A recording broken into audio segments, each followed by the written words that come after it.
देहरादून में बीते दिनों नैनीताल हाईकोर्ट में सरकार द्वारा अक्टूबर माह में निकाय चुनाव कराए जाने की घोषित की गई तारीख पर राज्य निर्वाचन आयोग ने विराम लगाते हुए सरकार को बड़ा झटका दिया है। यहां राज्य निर्वाचन आयोग के संयुक्त सचिव राहुल कुमार गोयल ने कहा कि बिना चुनाव आयुक्त की नियुक्ति से पहले चुनाव होना संभव नहीं है।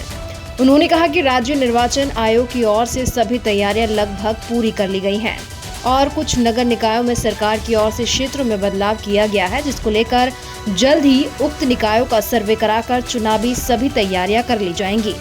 बताते चले कि यहां अपने कार्यालय पर प्रेस वार्ता में राज्य निर्वाचन आयोग के संयुक्त सचिव राहुल कुमार गोयल ने पत्रकारों को जानकारी देते हुए बताया कि निकाय चुनाव को लेकर चुनाव आयोग द्वारा लगभग सभी तैयारियां पूरी कर ली गई हैं।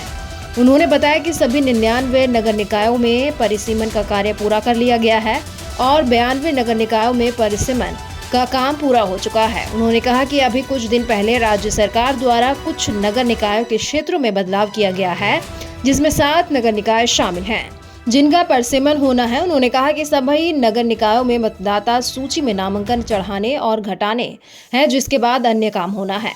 उन्होंने राज्य सरकार द्वारा नैनीताल हाईकोर्ट में अक्टूबर की 25 तारीख तक चुनाव कराए जाने वाले बयान पर विराम लगाते हुए कहा कि जब तक चुनाव आयुक्त की नियुक्ति नहीं होती तब तक चुनाव होना संभव नहीं है। उन्होंने कहा कि उनके द्वारा लगातार चुनाव आयुक्त की नियुक्ति को लेकर पत्राचार किए गए हैं, लेकिन अभी तक नियुक्ति नहीं हुई है। इसी को लेकर आगामी 6 सितंबर को हाईकोर्ट में चुनाव आयोग अपना पक्ष रखेगा।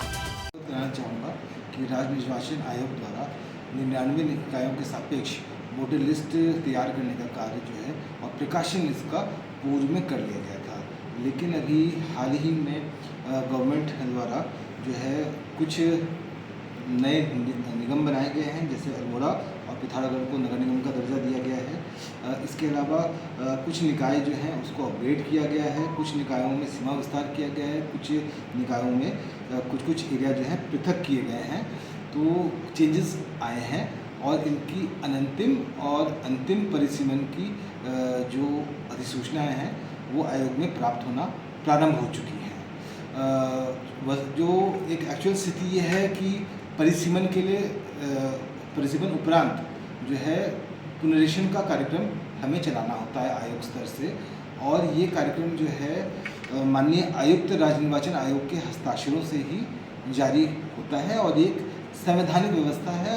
और हमारे पंचायत और नगर पालिका एक्ट में भी इसका प्रावधान है कि ये इसमें संपूर्ण शक्तियाँ राज्य निर्वाचन आयुक्त में निहित होती हैं। तो हमने शासन से अनुरोध किया है कि माननीय आयुक्त का जो है नियुक्ति की कार्रवाई यथाशीघ्र पूरी की जाए, ताकि हम लोग आगामी निर्वाचनों को, नगर निकाय को भी, और बहुत ही जल्द हमारे त्रिस्तरीय पंचायत चुनाव भी शेड्यूल्ड हैं, तो उसको भी हमें कराना है। तो उसके लिए राज्य निर्वाचन आयुक्त महोदय की तैनाती यथाशीघ्र की जाए, और जैसे ही तैनाती होती है हमारे स्तर से जो है कार्रवाइयाँ प्रारंभ की जाएंगी।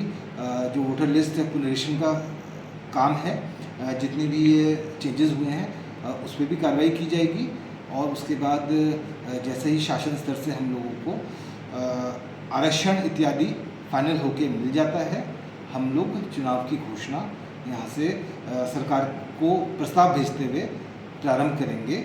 ये हमारी कार्ययोजना है।